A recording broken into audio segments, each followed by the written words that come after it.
ఇప్పుడు నిన్న ఆ అభినయ్ దర్శన్ అనేవాడి అది డ్రామా చూశారు కదండి.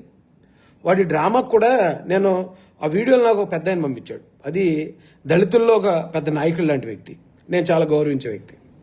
వీడియోలు నేను ఎప్పుడు కూడా చూసిన వెంటనే చెప్పింది వెంటనే నమ్మనండి. నాలో ఉన్నదే అది.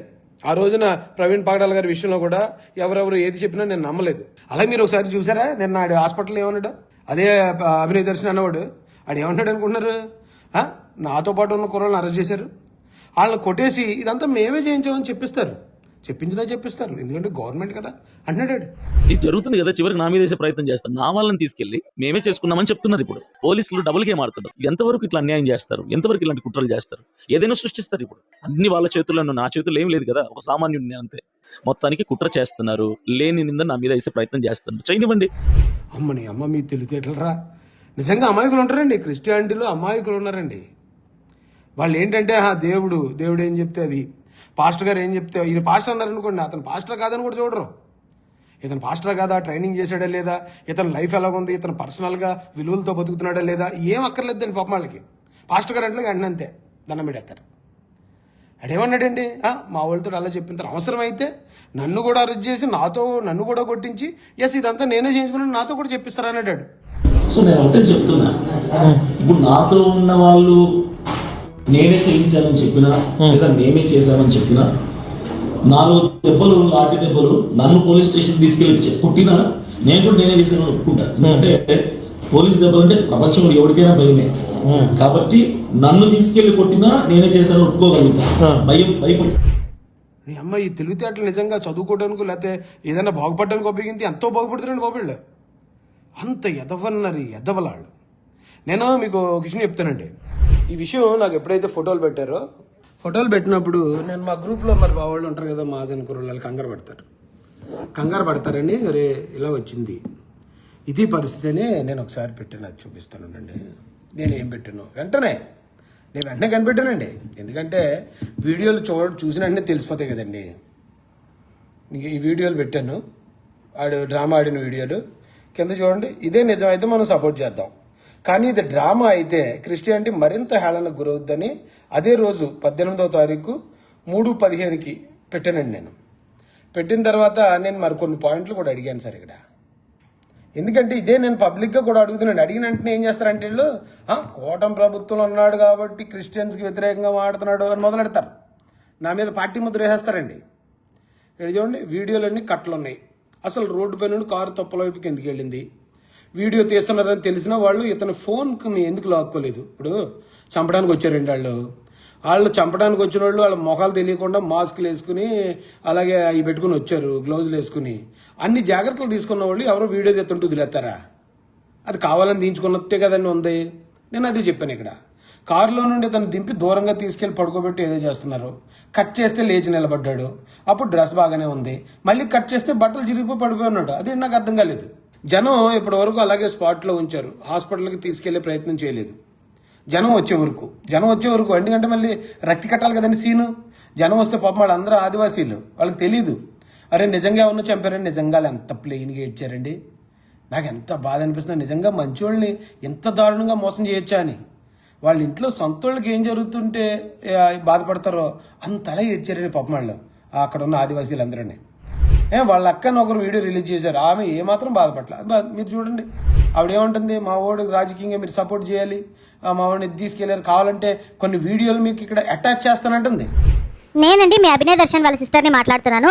మరి రీసెంట్గా మాకు ఇప్పుడే తెలిసిన వార్త ఏంటంటే మా అన్నయ్యకి ఎక్కడ దాడి జరిగింది అని చెప్పి వార్త తెలిసింది. ఆ విజువల్స్ అన్ని కూడా మీకు క్లిప్పింగ్లో యాడ్ చేస్తాను చూడండి. సో ఇదంతా ప్రజల క్షేమం కోసం పోరాడడంలో ఇంత గాయాలకు పాల్పడ్డాడు.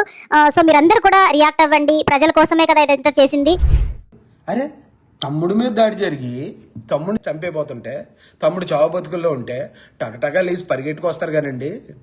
ఇంట్లో కూర్చుని నీట్గా రెడీ అయ్యి చక్కగా మేకప్ వేసుకుని కెమెరా ముందుకు వచ్చి ఏమండి ఇలా జరిగిందండి, నేను ఎడిట్ చేసి వీడియోలు మీకు ఎడిటింగ్ చేసి ఇస్తానండి అంటారండి.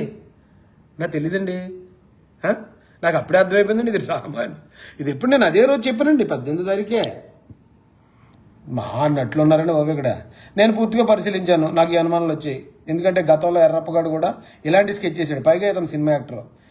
ఇది కానీ యాక్టింగ్ అయితే ఇక ఉన్న పరువు మొత్తం పూర్తిగా పోయినట్టు అని చెప్పానండి. క్రిస్టియన్స్ అమాయకులు ఇంకా ఇలాంటి వాళ్ళు నమ్మితే మనం ఏం చేయలేము. చెప్పడం వరకే మన బాధ్యత అండి. చెప్పిన తర్వాత వాళ్ళు మళ్ళీ ఈ ఎదవలు మళ్ళీ మనల్ని తిడతారు. వీళ్ళు తిట్టినా కానీ ఇప్పుడు ధూమపానం మద్యపానం ఆరోగ్యానికి మంచిది కాదు, అది చేస్తే పోతారు అని చెప్పడం వరకే. అంతే తప్ప ఆ షాపుల్లోకి వెళ్ళి లేకపోతే ఇచ్చేసి వాటిని అమ్మకుండా ఆపలేము. వీళ్ళు కూడా అలాంటి వాళ్ళే. ఈ అభినయ్ గాడో లేకపోతే ఎర్రప్పగాడో మరొక మీరు గమనించారు లేదో, ఇది ఇలాగ డ్రామా వేసిన వెంటనే తెలంగాణ నుంచి ఎర్రప్పగడ్డ లైవ్లోకి వచ్చాడు. మా ఓడిని కత్తులతో పొడిచేశారు, చంపేశారని ఆడు అక్కడ రచ్చగొట్టాడు. ఎక్కడ ఒకటి ఇస్మాయిల్ గడ అని ఉంటాడు, ఆడు దొంగ పాస్టర్ అని చెప్పాను నేను గతంలో. ఆడు ఎక్కడి నుంచి కారు వేసుకుని వైజాగ్ పాస్టర్ గారిని చంపేస్తారా? వీళ్ళు చూడండి ఒక టీం వర్క్ ఎలా చేస్తున్నారు. నేను ఆ ఎస్పీ గారికి అసలు అద్భుతంగా మీరు చేశారు సార్. ఎవరైతే ఎస్పీ గారు ఉన్నారో అమిత్ గారు అసలు ఎక్సలెంట్. మీరు అభినయ్ గడ ఏమన్నాడండి, కోటం ప్రభుత్వం అన్నాడు. ఆ యాక్టర్లు ఎవరైతే ఉన్నారో జై శ్రీరామ్ అనుకుంటే వెళ్ళిపోయారని చెప్పాడు వీడు. అంటే మతాన్ని రెచ్చగొడేద్దాం అనుకున్నాడు, అలాగే గవర్నమెంట్ మీద వేసేద్దాం అనుకున్నాడు. కానీ పోలీసు గట్టి యాక్షన్ తీసుకునేటప్పుడు మళ్ళీ తోక ముడిచి అరే మతానికి సంబంధం లేదండి. మరి మతానికి సంబంధం లేకపోతే వీడు పెట్టుకున్న పెయిడ్ ఆర్టిస్ట్ జై శ్రీరామ్ అని ఎందుకు డైలాగ్ చెప్పాడు? ఎందుకు జై శ్రీరామ్ అని డైలాగ్ చెప్పాడు? ఎందుకు మాస్క్ కాషాయం రంగు కట్టాడు?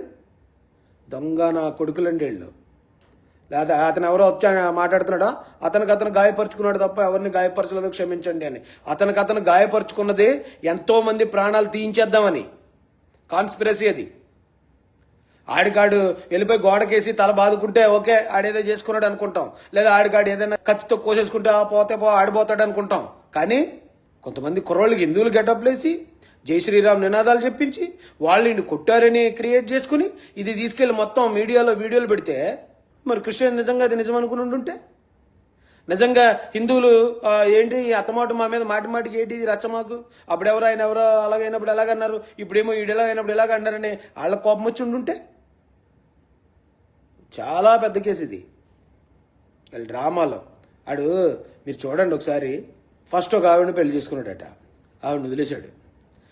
తర్వాత మళ్ళీ ఇంకొక ఆవిడ, ఇందాక ఏదో వీడియో చూశానండి, వాళ్ళ తల్లిదండ్రుల దగ్గర నుంచి ఒక ఆడపిల్లని తీసుకుపోతున్నాడు. తీసుకుపోతూ వాళ్ళు అన్నారు బాబు నీకు పెళ్ళైంది కదా, నీకు కడపలో ఉన్నారు కదా అంటా ఉంటే ఇంక యాక్టింగ్ మామూలుగా లేదు. నేను నా భార్య నేను కంప్లైంట్ ఇచ్చానంటే ఏం జరుగుతుంది తెలుసా? వీళ్ళు బుడబొక్కలు నాయాలుగా వీళ్ళు బెదిరింపులు మామూలుగా ఉండవండి, చాలా గట్టిగా బెదిరింతారు వీళ్ళు. ఆ తల్లిదండ్రులు విజయనగరం అంటే పాపం వాళ్ళు భయపడిపోయారు, వాళ్ళు వదిలేశాడు. తర్వాత మళ్ళీ ఇంకొక ఆవిడని ఎవరిని పెళ్లి చేసుకున్నాడు. ఏదో మన జూబ్లీ హిల్స్ ఎలక్షన్లో నేను ఆల్తా అన్నట్టు నేను పొడి చేస్తా అన్నాడు. అప్పుడు వీడితో పాటు ఉన్న ఆవిడ ఇంకొక ఆవిడ, మా ఆవిడని చెప్పేవాడు వీడు. ఆవిడ వచ్చి ఆవిడ వీడియోలు మాట్లాడేది. కట్ చేస్తే మళ్ళీ ఇప్పుడు మా ఆవిడ నీటి చెప్పింది మళ్ళీ ఫస్ట్ ఆవిడ.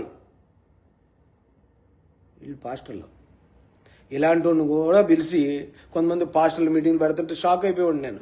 ఏడ్రా కర్మ ఏడ్రా బాబు, ఎంత దారుణంగా ఉన్నారు ఏడ్రా అని. కానీ తర్వాత అర్థమైందండి, ఎలాంటి వాడికి నచ్చుతాడు. ఇప్పుడు ఆయన పిలిచిన 10 మంది 20 మంది ఉన్నారు కదండి, వాళ్ళు కూడా అదే టైప్ అయి ఉంటారు.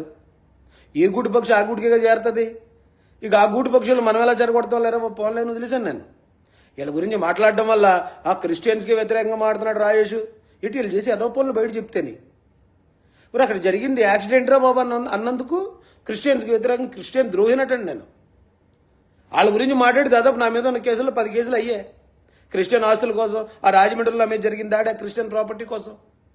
అంటే నాలాంటి వాడిని కూడా న్యాయంగా పోరాడేవాడిని కూడా వీళ్ళు విలన్లు చేసేయగలరు. నేనేంటి నాకు ఈ ఎర్రప్పగాళ్ళగో లేకపోతే అభినయగాళ్ళగో వాళ్ళు ఓట్లు ఉపయోగించేసుకుందాం, వాళ్ళ ఓట్లు ఉపయోగించి నేను పార్టీ పెడేస్తా, నేను ఎలా తిరిగేస్తా అనే టైప్ కాదు. ఎవరికన్నా అవసరమైతే సాయం చేసేవాడిని నేను, అవసరమైతే వాళ్ళ తరపున మాట్లాడేవాడిని. నా వెనకాతల 100 మంది ఉన్నా 1000 మంది ఉన్నా 1,00,000 మంది ఉన్నా నాకేంటి ఉపయోగం? సర్లే పోలే, ఒక 1,00,000 మంది మనల్ని తప్పుడు అనుకుని నాకేం పోయింది? నేను అలానే ఊరుకున్నానండి. అంతలా చేసిన వెధవలేళ్ళు.